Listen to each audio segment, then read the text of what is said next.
Because now this person is beginning to get a depression that comes over them and they don't know where it's coming from. They go to a doctor and a doctor doesn't have a solution for them.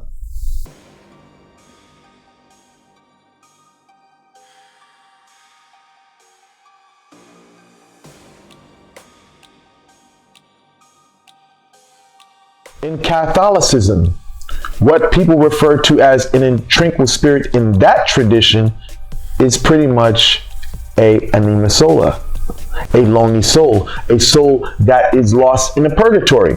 Now, if you subscribe to the belief of New Age philosophy, what we refer to as an intranquil spirit can be looked at as an earthbound spirit. Now, if you're into the belief of Tibetan Buddhism, you may find an intranquil spirit as being a soul lost in the bardo state. Now, practically speaking, when it comes to the subject of the intranquil spirit, most people use the intranquil spirit to torment a stubborn lover.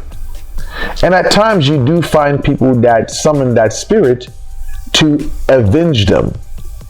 But today I want to stick on the love portion. Intranquil spirits are very aggressive spirits, and that's one thing a person has to understand before they summon a spirit of this nature. When someone summons the intranquil spirit, it's not what many people read on the internet. Oh, you begin to feel suicidal. You begin to feel sick. If you're experiencing any of the above, then that means you did something wrong.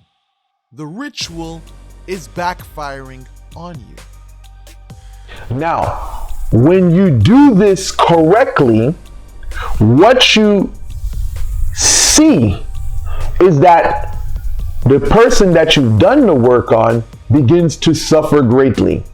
And those around that individual begins to suffer greatly as well.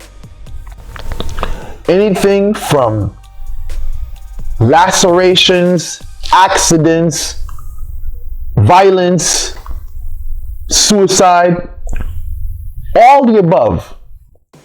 If the target is faithful, none of what I mentioned will transpire. The only way these things can happen to your targets is if they're entertaining someone else. What you may find on the good side of this is that the person may become obsessed with you. They may become very desperate to see you or be in your presence.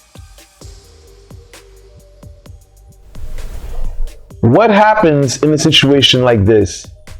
When the target is in this vulnerable state, everyone leaves aside, friendships begin to sever. This individual has no one to turn to.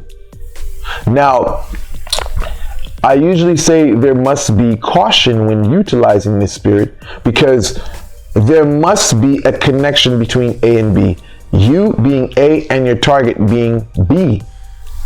If you're irrelevant or you don't have any type of connection to this person, this can ultimately lead to suicide because the person cannot connect with who their soul is desiring them to be with. Because now this person is beginning to get a depression that comes over them and they don't know where it's coming from. They go to a doctor and a doctor doesn't have a solution for them. When dealing with the intranquil spirit, I have to stress that the spirit is very volatile. And if you don't know what you're doing, what could happen to your target can begin to happen to you.